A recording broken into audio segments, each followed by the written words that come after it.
next to the cup. And what they are doing today, I can't take it. So I have no more vote to give to PPP anymore. I'm not going to vote anymore no more. If they have to lose by one vote, they're losing it by data. I have none. You could probably, on the maritime area, give Venezuela a channel out to the sea. So you make a slight concession in the maritime. Just imagine, he doesn't own Guyana. He is just what is called a flatfoot hustler. And he is talking about giving a piece of Guyana to Venezuela. What could be more treasonous than that? It is right there for you guys to see, for you guys to hear. You heard it. Jack Dieu is promising to give a piece of Venezuela to Guyana, a piece of Guyana, to Venezuela, as though it belongs to him. Idadi or Imuma or Inani or Inana, dead and gone, and left 83,000, not 83 square miles, according to that Paku Commissioner of Police, 83,000 square miles that he, Jack Dieu, thinks he owns it. Every single thing he owns. Idadi left and Imani left, dead and left Guyana. I'm sure Tom Anderson probably understands this by now. Idadi or Imuma dead and left Guyana for him. That Katahar, that Korhi. Hey, let's start right over again. Good night. My name is Mark Benchab. Welcome to Straight Up. Tom Anderson is with us. He's back. He's feeling better. He's up and he's about and he's ready to rock and roll tonight. Our producer says, well, we do have a producer after all. We're big in this business, right? Even though we're not getting a penny, no ads, no nothing. And that is how 107.1 FM. We fight. We go through the storm. We don't cry. We don't complain, you know. And if somebody gives us a little something, we accept and we bless. But like one PNC dotish supporter said that Ben Shab get cash app. So what if Ben Shab has a cash app? So what? So what? You know? And then you're hearing some of them. Let me tell you guys something before I bring on Tom Anderson, because Tom Anderson knows all of our business now in Guyana. Everything, not the corruption, just the corruption in the government, so-called government, and who's smuggling X, Y, and Z, and so forth and so on. He knows all of our business. Every single thing he knows. Tom Anderson knows it. But here's what a PNC, couple of the PNC Pakus, and they got some PNC Pakus, you know. So we got to be careful. We got to be honest with that, you know. And now, Ben Shap, listen to this carefully. Some of you may laugh. Because they're not getting their way, they say Ben Shap is now a racist. Ben Shap doesn't like persons of African descent. Ben Shap doesn't like black people. Can you guys believe this? Seriously, Tom, let's bring Tom. Tom, good night, and a nice haircut, by the way. I'm not hearing you. I'm not sure what's going on, but take the compliments, man. Got it. Thank you. Nice haircut. Thank you. Good night, everyone. How's everyone doing? Good. We're all good. Glad that you are feeling better. We noticed some of the bumps raising here. Let's say good night to Sean Anthony, Ben, and others. Bumps raising. And so these folks got to be careful. This is an elections year. You don't want to isolate people. Those who are PNC supporters, and it's okay. It's fine. But to go as far as to now call me a racist, some of these Pakus call me, and not coming from the PPP, mind you, it is coming from some PNC Pakus, because they don't get their way. Mark Benchap doesn't like black people. I don't know what's going on, man. Tom, I'm sure you don't have that experience with me, but good night. How are you, sir? Good night, man. No, never had that experience, Mark, ever. So, you know, people get heated, man. You know, they get emotional. I can understand why they get so upset, you know, and they want to lash out. And so they're wrong, but, you know, you have to understand why they're frustrated. I can get it. No, really? I get it. I don't. I don't know. Sean is saying take the mic when they have their press conference. Sean, when y'all have y'all press conference on Friday, I asked Tom to take the mic too, right? Because maybe he can make a lot of sense during that time, during that press conference. But that's another story, as we are not going to be distracted, and that's a warning to Sean. That's a warning. We're not going to be distracted here at all. Because some of these guys, they know when and where to come to distract things.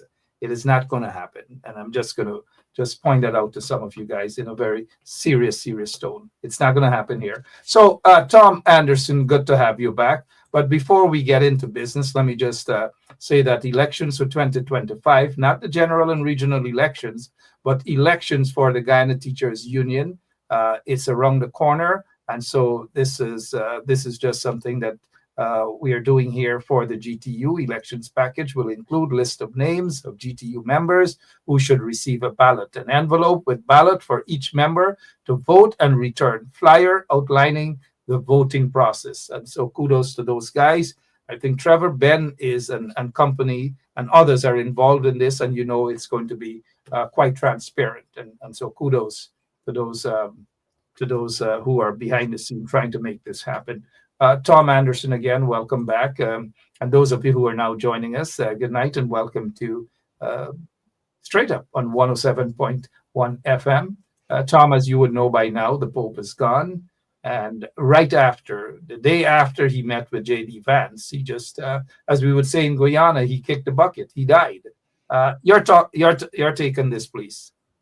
Yeah, well, first of all, I want to say thank you to everyone in the audience that has reached out and just prayed for me and everything else. Audrey Brown, thank you. I see you there. Hazel, thank you guys. Really appreciate it.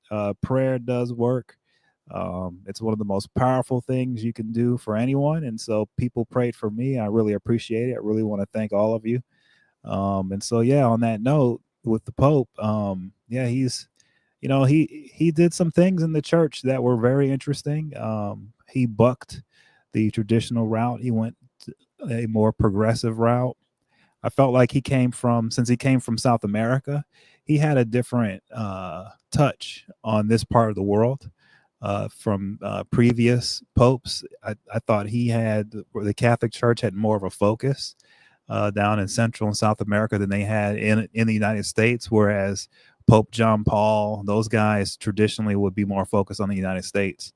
So yeah, he was an interesting Pope. And the thing with J.D. Vance, J.D. Vance, that guy, if you look close, he's one of those guys, man, that just he brings a bad spirit with him. That's the best way to put it. Right. That's what he brings with him, man. And so so with that though, Tom, not to cut you with that. That was it. People would love for J.D. Vance to visit Guyana and meet with Jagdeo and Air Finale and those days, and some of them bad politicians. They would love for him to meet with him. Take a listen to, please. Pray for you every day. God bless you. So good to see you. Good morning. How are you? Find yourself. Good. Yeah, thank you. Not been feeling great, but it's good to see you in better health.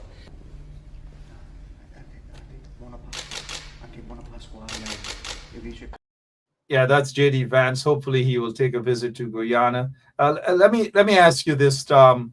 What's the possibility of having a black pope, a person of African descent, being elected into that office pretty soon? What's the possibility? No, I doubt it. I doubt that will happen. I don't know. We don't live in that time right now where that's a doable thing. I don't think. Maybe I'm wrong, but I just don't think that's doable in today's world. For so many reasons, it should be doable. Because of technology and the way the world has just become internationalized, and you would think that it should be very much possible now. But it's almost like because the world is so diverse now. European culture has to, hold on to its identity by making sure they still have a pope that reflects how they look culturally, I think. So I doubt that the pope will be anyone other than someone who reflects European culture, in my opinion. Gotcha. And but I do hope that they do elect an African person to that position. And hopefully that when J.D. Vance asked to visit him, that he would say, no, no, no, I'm not going to fall for that. No, J.D. Vance. All right. Good night to all of you. Tom Anderson is with us this evening, right here on 107.1 FM. Those of you who are in Guyana, good night to all of you. The people of Linden, Tom, what is your take? The people of Linden, they're still mourning. They're still waiting for justice. As you look into what's happening there in Linden, with the murders of those two youngsters by members of the Guyana Police Force, and the fact that members of the RSS, which is a regional security force out in the Caribbean, they are there once again in Guyana to quote unquote investigate. What is your take on looking into Linden and the murders of those two young men by police? Well, Linden, is in the same, transition as the entire nation of Guyana, but maybe even more so for Linden, because Linden's coming from a place that was a lot lower than some other places in Guyana, right? And so their rise with the rest of the nation has been, to me, maybe a little bit more steep. And so there's more of an adjustment that has to be made for the people of Linden, and the government should be, in my opinion, the government doesn't really realize that places like Linden need extra resources. And they need the extra resources not because they're better than everyone else or not because they're worse than everyone else. It's not that. It's that there's a history that has befallen the people of Linden that has in many ways have hurt them generationally. And you have to compensate for that. You have to be able to deal with all of the sufferings that have piled on their heads over generations in order for them to be able to adjust better to what's happening now. And so that's what I see is that I see a government that is not trying to neglect the people of Linden, but it's sort of turning out to be that way because they're not realizing that Linden needs way more resources than it's getting. Linden needs way more attention being paid to it than it's getting. And the reason, like I said, is because of there's a historical context here, and you have to be able to bridge that gap. And it's for the entire nation. It's for the betterment of the entire nation that Linden gets more attention and gets more resources.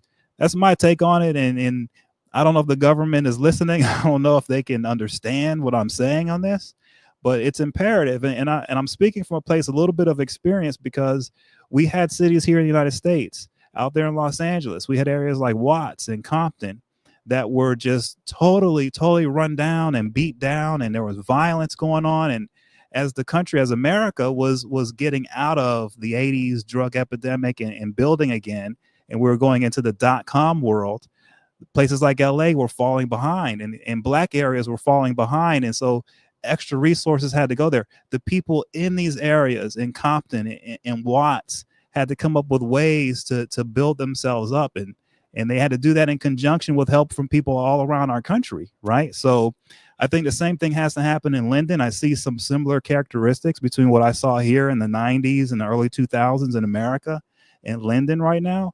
And I just think, if the government just paid a little bit more attention and gave some more resources, things could be a lot better in Linden. And Linden could be a very special place for the nation of Guyana going forward if they do right by it. Thank you so much, Tom Anderson, at 24 minutes after 9 o'clock. If you're now joining us, it's the 22nd day of April, 2025. And Linden is indeed a special place. In fact, the entire Guyana is a special place, but some places are extra special. And I think that Linden is top of the list in being as special as it is, because during the days when the PPP were sabotaging the sugar industry, burning cane fields and domestic terrorism, acts of domestic terrorism and all these things, it was Linden. And Linden was like a little New York. It was like a Miami, so to speak. It was bright. It was the breadbasket, not just of Guyana, but a breadbasket of the Caribbean, with the bauxite being shipped out. And that tongue, the Linden, the mining tongue, was able to sustain the entire Guyana. So it was very, very special then, and it remains special now.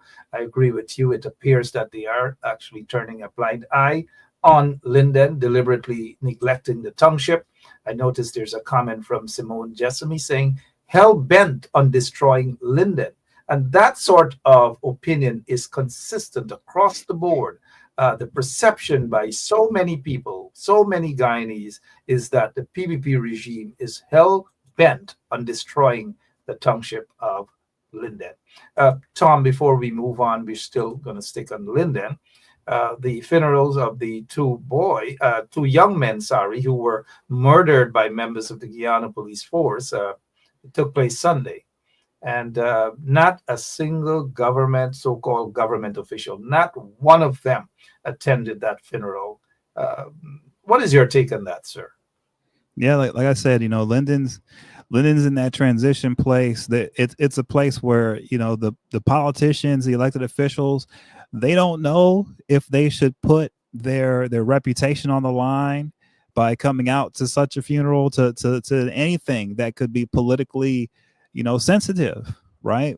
And so that's why I say Linden's in a very, very, very strange situation, strange position, time-wise, and a timeline of its city, of the area, of the nation, of everything going on with Venezuela now. I mean, there's a lot going on, and everything is shifting very fast. So I could see how they're being, like, basically how they're slipping between the cracks, right? This is what has happened here in the United States. It's happened in a lot of different places around the world. So it's one of those things where, for the nation of Guyana to be as strong as it needs to be, and as independent as it needs to be, Linden needs to be one of the great cities of Guyana. And for that to happen, they have to get more attention. They have to get more resources.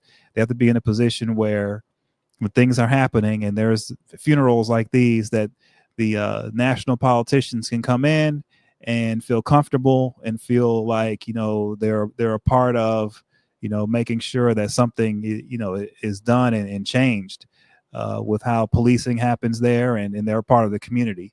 And right now I don't think they feel that way. And so that has to change, but it can't come from the people of Linden. It has to come from the government side.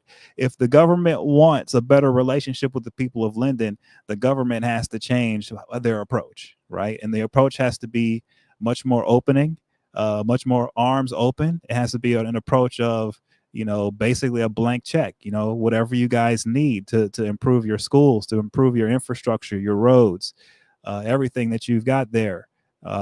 There's a blank check. Let's go. Let's get to work. I mean, this is how they have to handle Linden. Anything less than that, you're going to have problems, and you just don't need those problems in Guyana right now. And it's unnecessary to have problems. But that's what has to happen. Will they get around to doing it? I don't know. Hopefully they will. And this is what the opposition should be all about. This is what politics should be all about in Guyana right now, is making sure that places like Linden get the attention they deserve. And you don't have to be in the PNC to say this. You can be someone, you can be a PPP supporter and understand that, hey, Linden needs to be taken care of. You can, that's fine. It's fine to be that way. That's how the nation has to start thinking now. The citizens, you have to get out of the political mindset. You have to get more into the mindset of, no matter where someone is in the nation of Guyana, if they're in a troubled spot, the government has to be there. The people have to be there to lift them up and take care of them. That's what has to happen regardless of party. Absolutely. But 23 years, the PPP didn't do it. They neglected that township. It became basically a ghost town. Linden has been able to sustain itself as a result of the hardworking people there, even though the corrupt PPP regime for 23 years, it could not create any sort of jobs for the people. And thankfully, a lot of them have relatives overseas, and those from overseas went back there because they believe in the township, that beautiful town of Linden.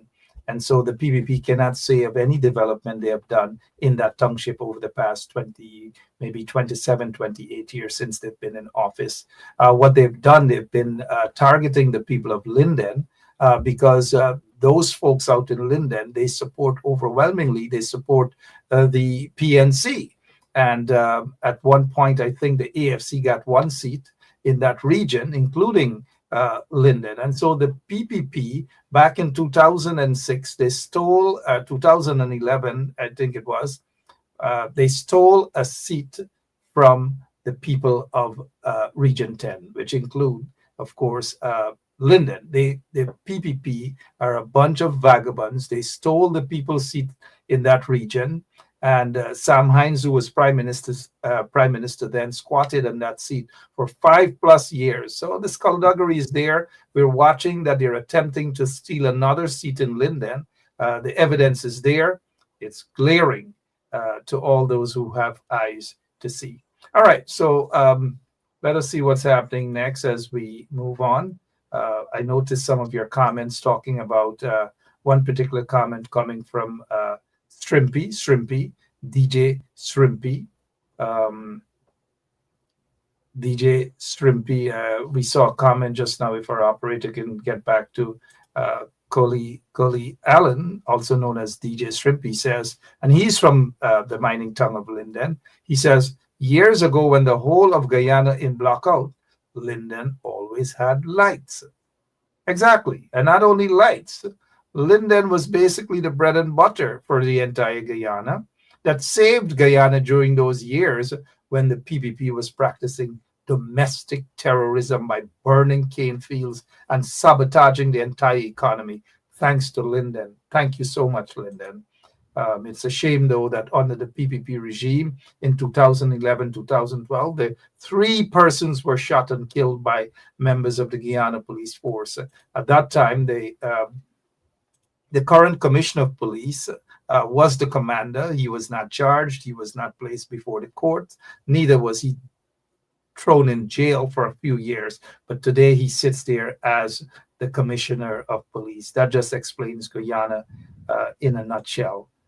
Tom Anderson, I know you've been peeping into Guyana for quite some while, quite some time. As we move on now, this wouldn't come as a surprise to you, though, that gold from Venezuela refinery smuggled into Guyana. Gold being smuggled. Why is it that some Guyanese are now opening their eyes to what was existing all these years? The smuggling of gold into Guyana by some billionaires, overnight billionaires. Tom, this is not anything surprising to you, right? No, this has been going on forever. You know, this is sort of what the fight is over, right? So when the PPP and the PNC are arguing over who's going to run Guyana, part of the fight is over, you know, is Guyana going to be a government that continues to allow smuggling of natural resources out of the region, or is it going to be a government that stops that from happening?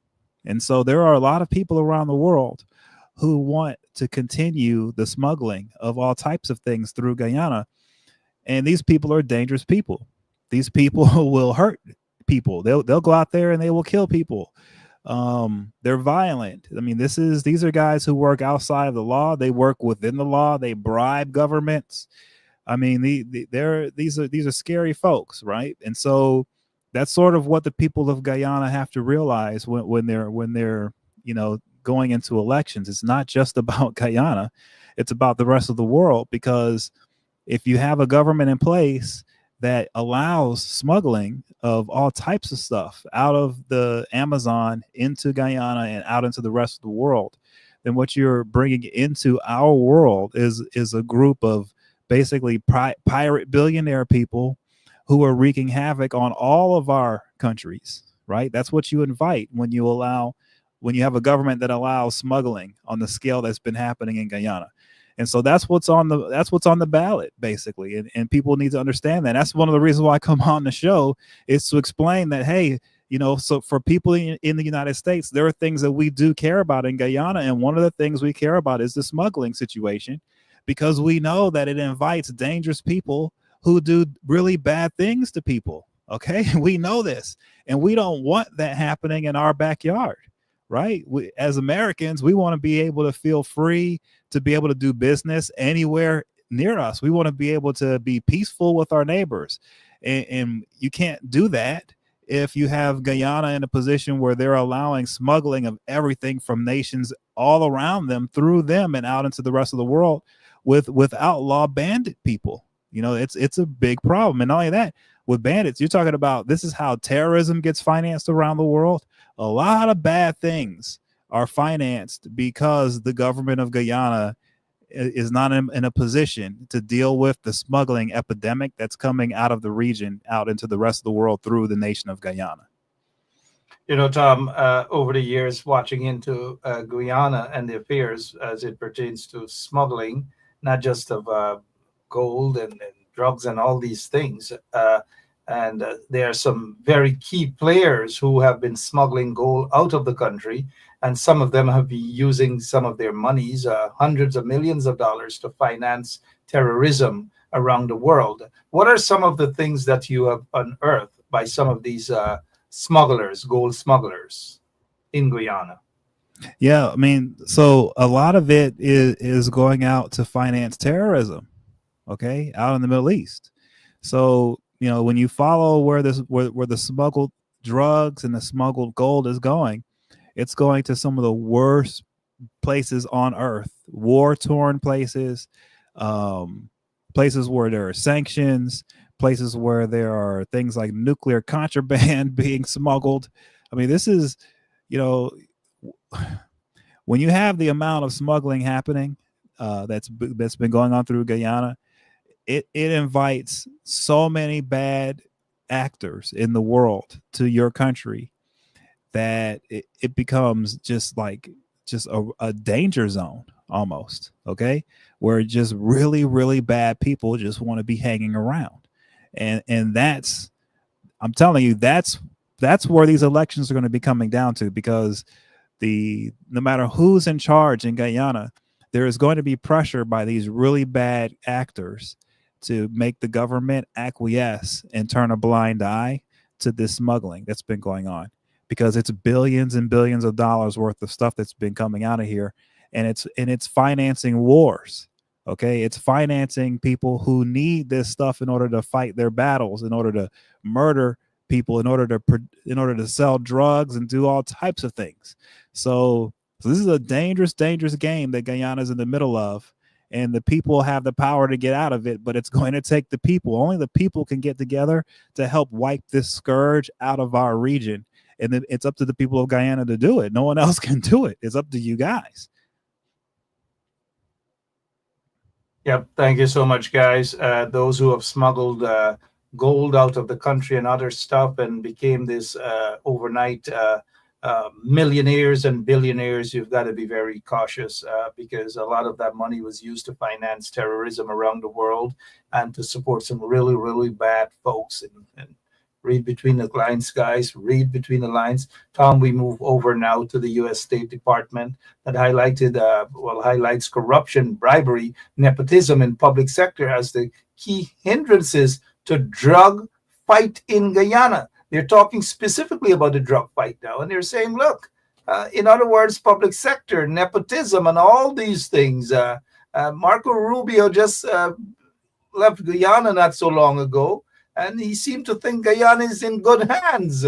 But yet, weeks after his visit, we hear the U.S. State Department talks about corruption, bribery, nepotism in public sector. Not just public sector, government agencies as well, as key hindrances to drug fight in Guyana. Are you surprised at this report, sir?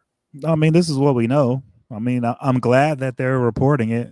I mean, they could have reported this now every single day for the past 25 years. I mean, this is what it's been. So no, not surprised.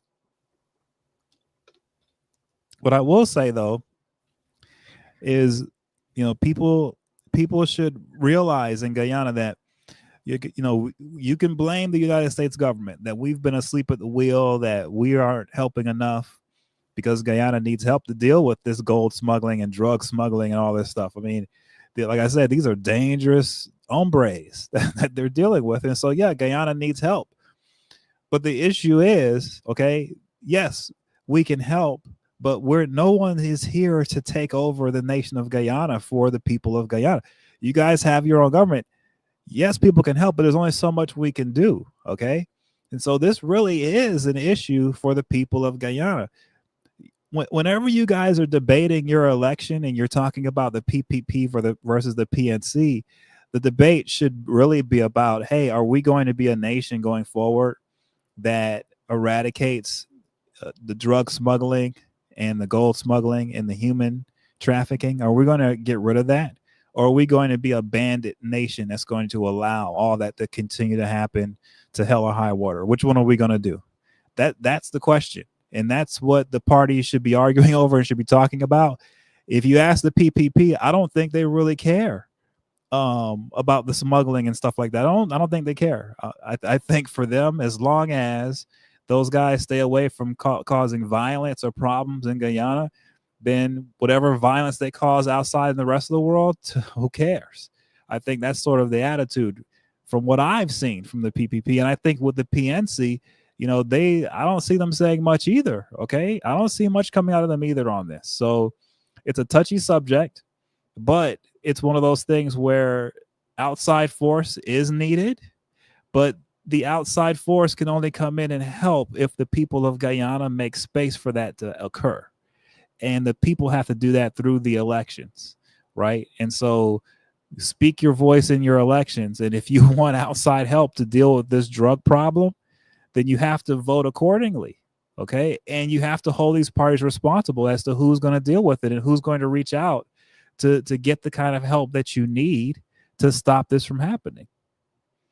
You know, Tom, to give the opposition, when they were in office, APNU AFC coalition, they did a lot to go after the drug lords, and the drug lords went into their holes, so to speak, into hiding, even though they may have been operating slyly, but they weren't as brave as they are now under the corrupt PPP regime.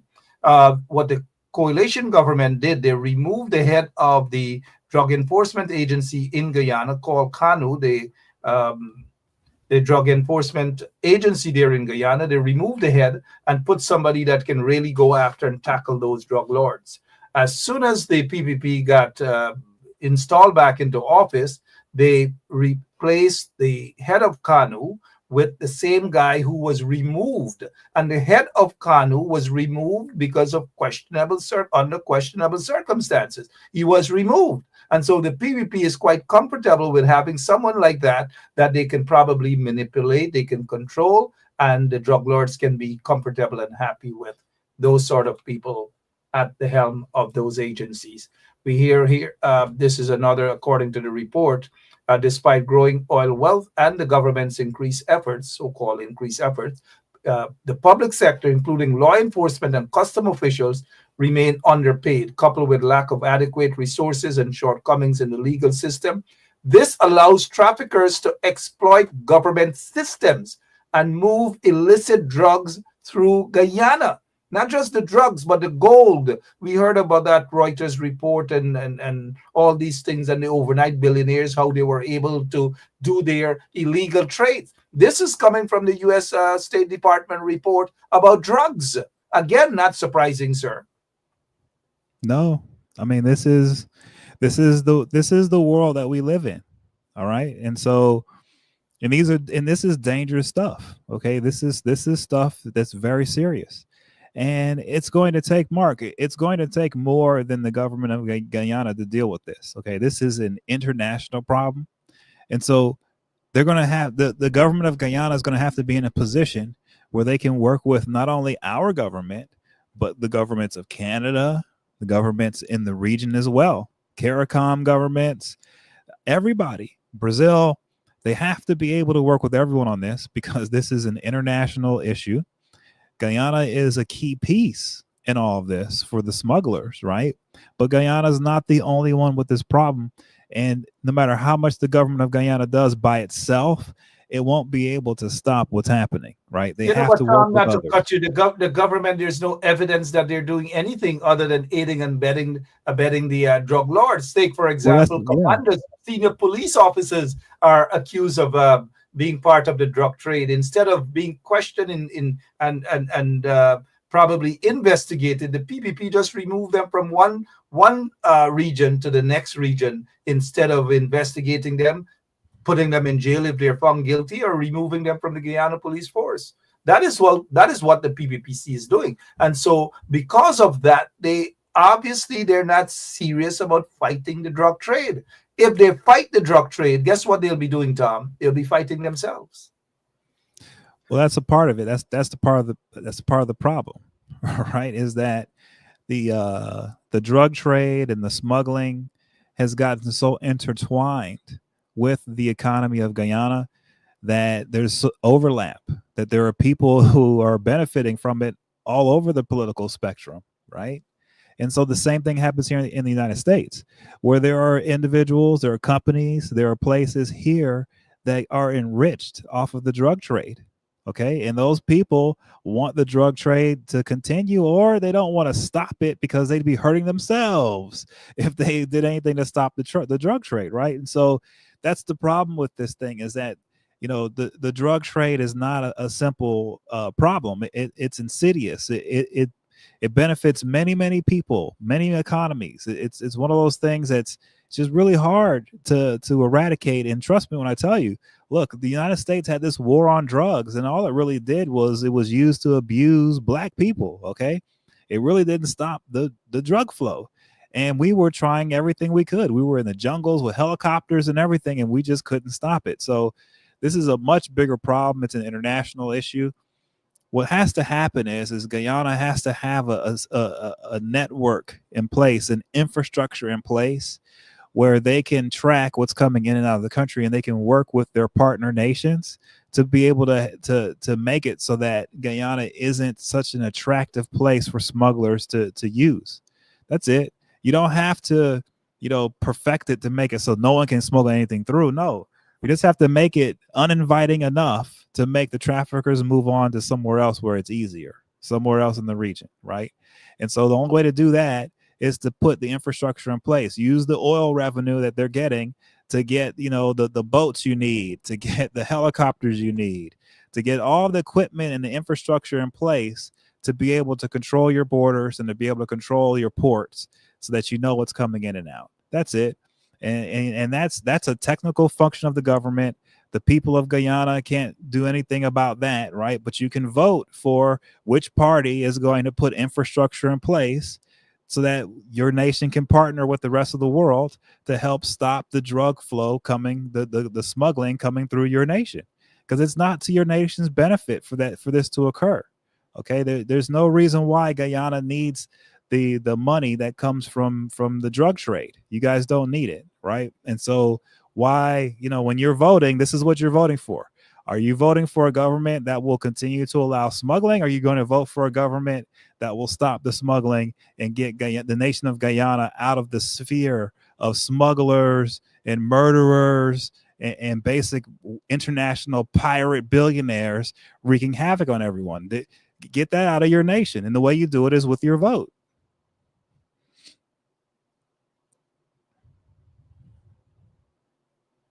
Sorry about that. International pirate billionaires. I like that.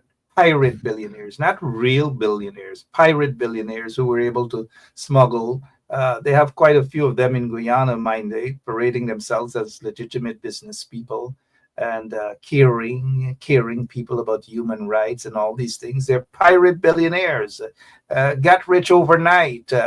Some of them accused of smuggling gold, smuggling drugs, smuggling oil. All manner of things happening, and be careful with them. They're snitching on each other now.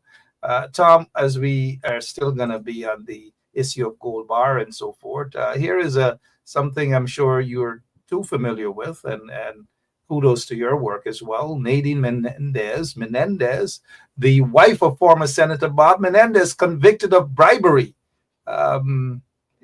Your take, Tom, on that. You're not surprised that she's been convicted. Just like her husband. No, this is what my book's on. So just so you guys know, I have a book coming out in October called Gold Bar Bob, and it's about Bob Menendez, his life, his career, and his downfall. So yes, I know a lot about this, and yeah, man. I mean, she was a key. His wife, if for anyone, when you guys buy the book, you'll be able to read it in the book, okay? But his wife, she was a true partner in crime to him. She wasn't just someone who was along for the ride to get the benefits of, a Mercedes bought for her and gold bars and cash laying all over the house. It wasn't just her along for the ride for that. She was actively involved. She was promoting this. She was the go-between between Egyptian spies and Senator Menendez. Okay, like she loved it. It was so intense that he actually bought a bell, a handbell, and he would call her ding ding ding whenever he would need her out there to bring a pen and paper for the people who were bribing him for the request of what he would have to do for the bribe. So he would call her with a bell. And so, yes, she went down on the bribery, man. She went down on this because without her, Bob Menendez, Gold Bar Bob, he wouldn't have been able to pull off the corruption he pulled off without her. And so, yeah, she went down. And by the way, she tried to play the poor her, sick person card. She was wearing a cancer awareness mask every single day to court because she was sick from breast cancer treatment, and she had the breast cancer, pin on every day. And, she was trying to play that role for sympathy, and the jury saw right through it, man, and convicted her on every single count. Absolutely. The gold bar. This is how gold smugglers, those gold smugglers in Guyana and other parts of the world, they use the gold bars to do their trading and bribery and support of terrorism and all sort of corruption. We saw this in the Bob Menendez. By the way, Bob is in jail, right? No, he's out on bail for waiting his sentencing. He just filed an emergency with the court today, asking to stay out on bail until he has to report for his jail term. And when does he have to report for his jail term? I know you're probably going to be there watching with your camera. It's with the next 45 days. So he's it's coming up here. It's close. Yeah, he might pretend that he has an heart attack. So your book is dealing specifically with Bob Menendez and his wife and the corruption, gold bars, and so forth. Nothing about Guyana. No, well, there's a lot in there about Cuba and about Panama and about the Dominican Republic. There's a lot in there, man. France. But nothing. Absolutely, you've been dealing with Guyana for quite some time, and not even a page about Guyana. I mean, there could have been some stuff in there because Bob Menendez led the group of senators who told Granger to step down.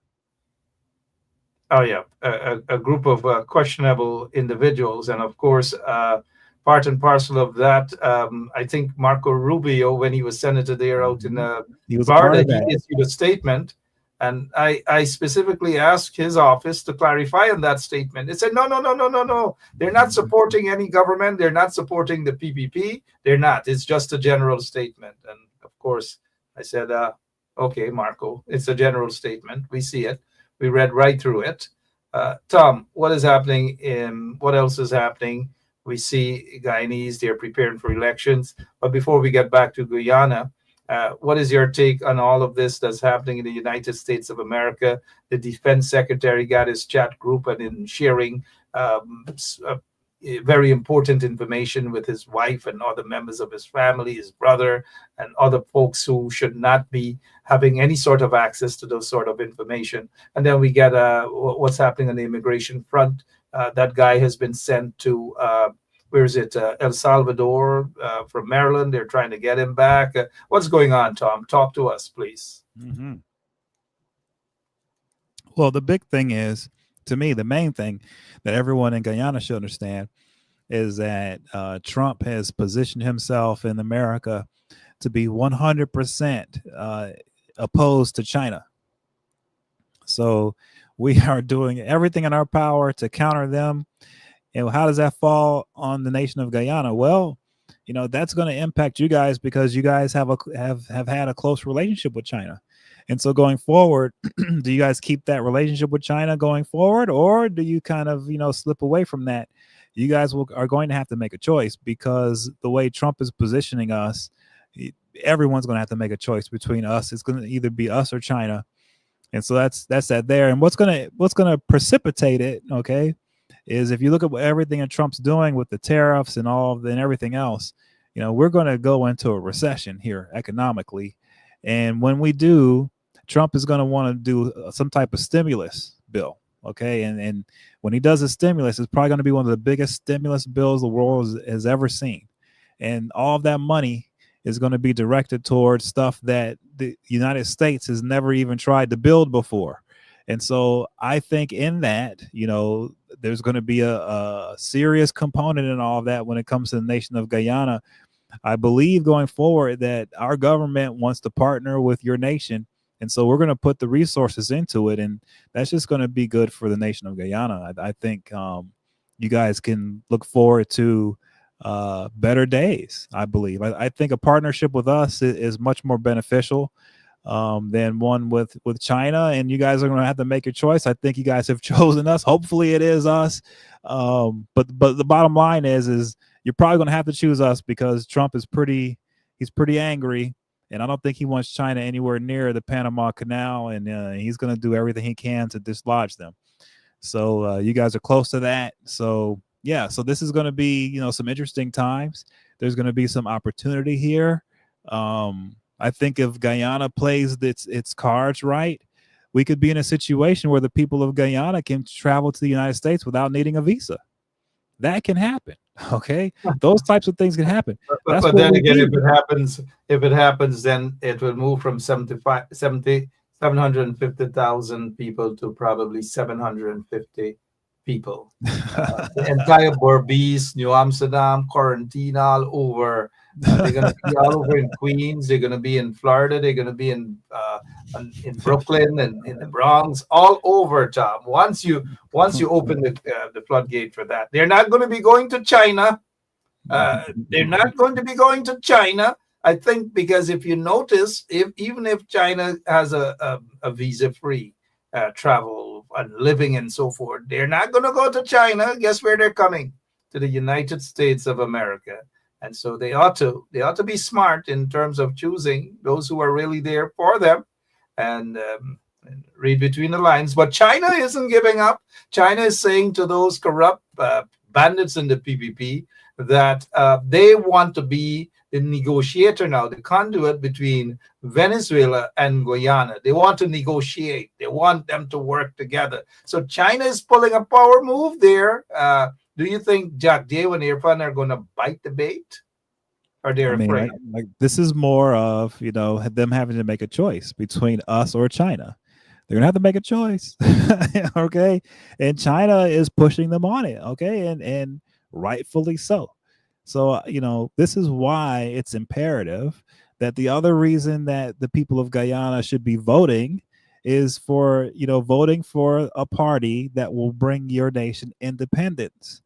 So that way your nation can stand up to not only China, but to us, the United States as well, for what's best for your nation. That's imperative. You got to have that. Okay? So another nation is going to decide what is best for Guyana, not the Guyanese people. Are you saying that Guyanese are not capable of making a decision as to what is best for their interest? Another nation has to go in to make that decision for them, Tom? I'm just playing devil's advocate. That's the problem here, right? Really? That sounds a little weird when it comes to democracy. I'm big on democracy. Right. I know. But the people don't have a say as to what's in their best interest. Somebody else has to go and tell them that we think, Tom, that you should be cooking belange or eggplants tonight. We think you should be cooking eggplants. Or we think that you should be cooking cook-up. Not what you think. I'm just curious, just to hear your response. Oh, that's what has to. So what's happening now is other nations all around you, Venezuela, Brazil, China, everyone's telling the nation of Guyana what you guys need to do. The United States, we're all telling you have to do this, you have to do that. But that's my point. When will the people get that opportunity to decide what they want? Well, the reason why that's happening is because the way the people have been voting and the way the elections have gone in Guyana, there hasn't been a focus on the nation being independent. There hasn't been a focus on, hey, how do we put ourselves in a position where we aren't pushed from side to side and all over the place by these other foreign powers that continuously nudge us here and nudge us there? How do we stand more firm for what our people need and what will benefit us more? Because at the end of the day, we in America, we might think we know what's best for you guys in Guyana, but we don't know. You guys know. So it'll never work with some outside entity telling you guys what to do, because we are on the outside. We can't tell you guys inside of your own country, the best route for you to take. It's impossible. And so that's why these elections have to be about this. But the elections haven't been about it. The elections have been about, the PPP versus the PNC, and Aubrey Norton's a bad guy, or, Irfan Ali, what is he talking about? It's all like nonsense. No, I don't hear a debate about, hey, which party is going to give our nation more independence, is going to make it so that we aren't being influenced in bad ways by nations who might have good intentions, but they just don't know any better. How do we stand up to that to say, hey, you know what? We understand that your intentions are good, but actually we can't go that route with you because that's not what's best for us. Okay. We need to go a different route on this. So it's what's best for the big nation, and it's not what's best for the people of Guyana. I got you. Yes, right. That's all. You don't want to be run over, and unfortunately, right now with China saying, "Hey, we want to be the middleman to negotiate with Venezuela," that's China trying to run you guys over. That's all that is, right? And so, how do you get in a position where you have independence, and where you're at a point where China doesn't try to come in and do that, right? When are you going to get to that point? Which party is which candidate for president is going to be the one, if they become president, is going to be the one to position Guyana in a way where China doesn't even try to do something like that? No, Tom. There's not going to be. I hear you. I'd like to have that. I'd like to hear that debate, but they're going to be very soft. They're going to be pussycats on these issues. They're not going to want to ruffle feathers with China. They're not going to want to ruffle feathers with America, and maybe rightly so. They're not going to want to ruffle feathers with those two power countries, power nations, and so forth. And they're going to skirt around the issue. They're going to say we're friends with Guyana, has been friends with China for 60-something years. Guyana is friends with, well, if the PNC say that about the Americans, it is good. It is honesty. But the PPP cannot say they're friends with America. They have been fighting and they've been working against America for the longest while. This so-called relationship that you see now is for convenience sake. They're not true to this sort of relationship with America. And I think a debate, we'll get to hear what Aubrey Norton, if he is the presidential candidate for a coalition, or he's just the presidential candidate for the PNC, and other serious presidential candidate, now trying a little thing, and the PPP, to hear directly from them in a debate what they stand for. Thus far, we're not hearing anything, we're not seeing. But I think Jack Dew and Irfan, they might be the ones running from a debate. But you never know who's running these days. Tom, your closing remarks, please, as we prepare. 3 minutes after 10 o'clock. What else is happening maybe in Guyana that we didn't discuss? Maybe in your closing remarks you want to. No, I just think, once again, I think the future of Guyana is bright. I think the people just have to get a little more focused on what really matters, okay? To force these parties to start talking about the issues that matter, and to start, planning for the things that matter for the people of Guyana. That's what's important, because right now what I hear a lot happening from the PPP is, oh, we're doing all this work and we're offering all these good things, and it's just, people have to be better at taking advantage of it, right? Well, that's sort of the issue here, okay? If the country is evolving and it's advancing and it's developing, okay, the government is going to have to meet the people where they are and bring them up from there. Okay, that's it. You cannot expect to say, okay, here's the program, now you come get it. That doesn't work that way. You have to go out to the people. Okay, and that means going out to all of the people, not just Indo-Guyanese. You have to go out to everybody. Okay, and that's where I think, the PPP could hugely improve.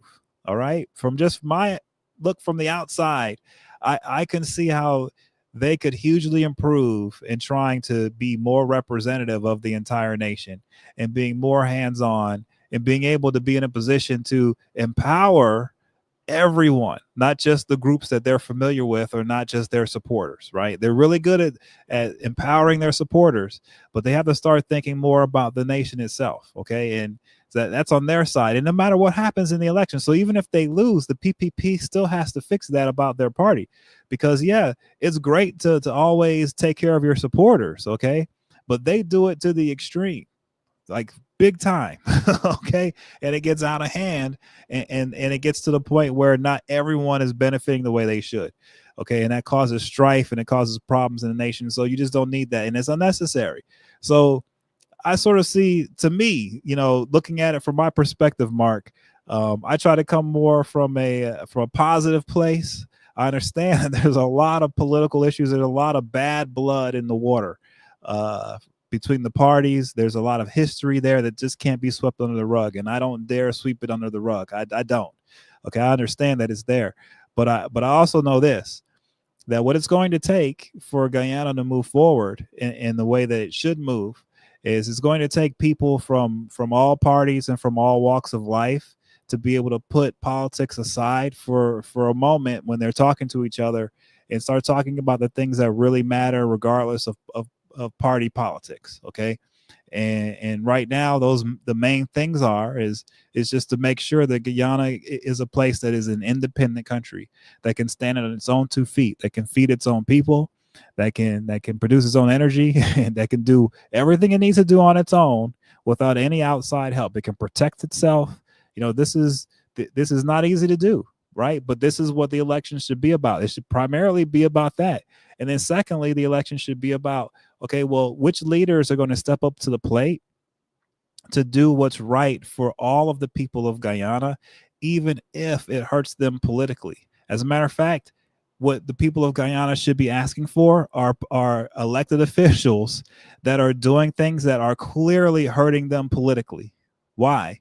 Because usually those things that hurt them politically that they're doing anyway, it's because it's what's right to do. Okay, it's what's right for the people. And so no matter who the party is that's in power, the people should be demanding that when they make decisions, that those decisions should hurt them politically at least a little bit all the time, because that pain is proof that it's not just political patronage, that it's actually, what's being done is being done to help everybody. And that's what needs to be done more of in Guyana, is that sacrifice.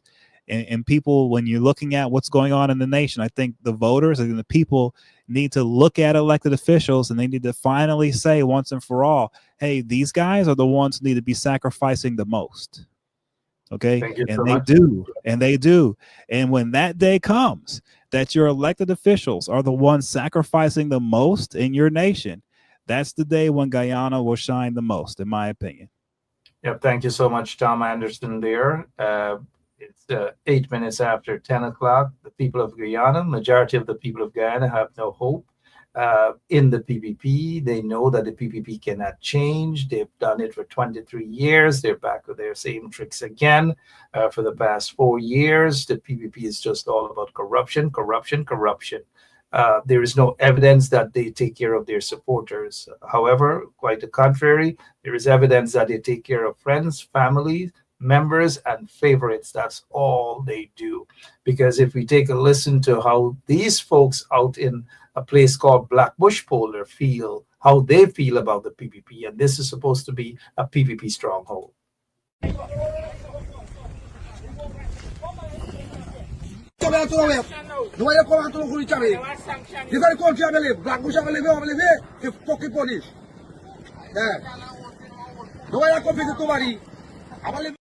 Everybody visits them. They're punishing people at Port Morant. I'll name some of those places. So whenever you have a chance to go to Guyana, maybe, I know you've promised to be in Guyana several years ago.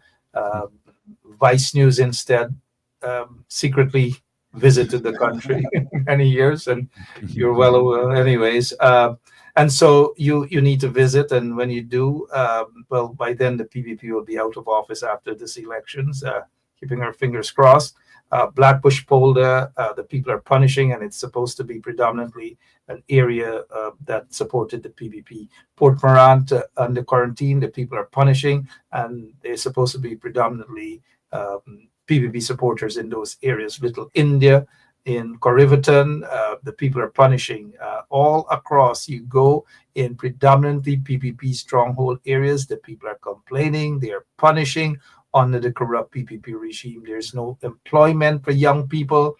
There's no employment for women. There's absolutely nothing. But the billions of dollars coming in from the oil wealth, it's basically distributed to friends and families and favorites. They're giving billions of dollars to their friends and their favorites. People don't have to have experience. They're giving them contracts, billions of dollars. Well, some of them are fighting amongst each other now, which is a good thing. Tom, quickly before we go, though, sir, I want you to take a listen to this. And let me get your opinion if you so wish to offer an opinion. You probably won't believe it, but I'm actually a You had to smile when you saw her. Oh, no.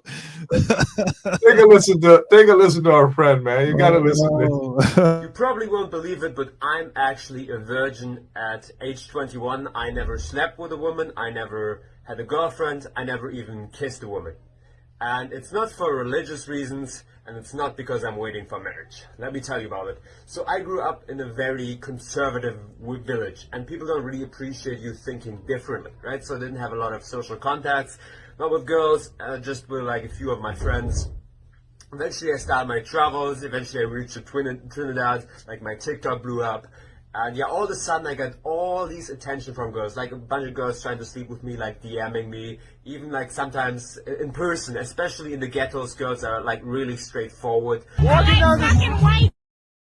Okay. I love fucking white. But I feel like, especially Tom, apart from that, of all the girls that DM him, all the girls, wherever he goes, he decided to put that black woman there, that African Guyanese woman there. About From the ghetto. From the ghetto. Yeah. Talk to. What is your take? What's his agenda, man? Right.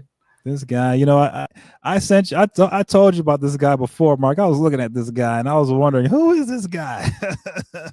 You know, and once I saw that, I said, oh, you know, this guy must be up to something, because who puts out a video like that? And who says that, who tells the world I'm a virgin and then puts out that black woman saying something as vulgar as she said? He's supposed to be this nice virgin guy. Why is he putting vulgar language? Just something's off about that guy. You know, I'm watching him, man. There's something off with that guy. Something is definitely off. He used that black girl. He used that African Guyanese woman to say what she said, and he's supposed to be from this conservative place, that he grew up in a conservative place. How are they going to accept that he showed them about that black woman? How disrespectful it is. And is he still in Guyana? Have you been tracing him? I don't know if he's still there. I think you know, after he met with Irfan Ali, I think he started to act like he's going to leave now or something. I don't know, but yeah.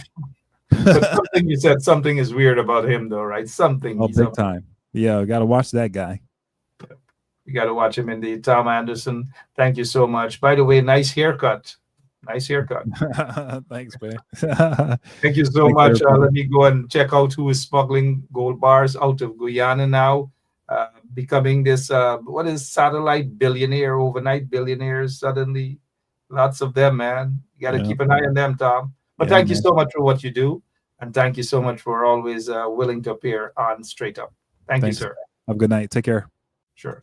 Tom Anderson there for you guys. And my name is Mark Benshop. Of course, you guys know that 21-year-old guy said he's a virgin. We're beginning to wonder why he would come out publicly to say that. Why the need to say that? Is it something that caused that to happen? Is he trying to prove a point about something? Tom is correct. Tom is keeping an eye on him. Not me, but Tom is keeping an eye on him. Anyways, guys, it's always a pleasure to be with you, all of you. I'll be back tomorrow, same place, same time. You've got to whisper to some of those, the opposition is strong enough to win the elections again, just like they won the elections in 2020. Rhonda Lane, how are you doing? Annette Cummings, all of you. This is what I want to say to you guys. There's an elections to be won. Some of those PNC people, some of them, not all of them, There are still many good ones, and I salute and respect them. But I guess some pacos who are doing more harm to their leader, and they've got to stop it. They got to stop it. And some of them have never even voted for the PNC. Some of them don't even have a PNC card, but they're more PNC than anything else. And suddenly, one or two of those pacos are whispering that, guess who? Ben Sharp. They're saying Mark Ben Sharp. That's me.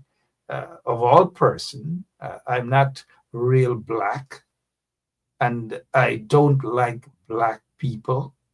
And these are people who expect to win an election. There's so much more that I want to talk, but you got to talk half and left half, right? But if that's their approach, can't eat the dinner. They got to wake up. Some of them aren't that smart enough to understand the damage that they're doing at this point in time, when they're supposed to be uniting. Not everybody is a PNC member. I'm not a PNC member. I may support the opposition. There's a big difference. And so people got to be cautious in what they do and what they say, because they're going to turn people away from them. And when people turn away from them, they have nobody else but themselves to blame. I'm out of here. I'll be back tomorrow, same place, same time. God bless you all. Until tomorrow. Yeah, my name is Jacinti Caldata Francis Vietnam, and since 1965 I become a voter, and I always place my X next to the cup. And what they are doing today, I can't take it. So I have no more vote to give to PPP anymore. I'm not going to vote anymore no more. If they have to lose by one vote, they're losing it by data. Are we going to do a bowling man walk right now? You ready? Boxer, let me go now. Hear me sing now. Go on the walk. Go on the walk. Go on the walk.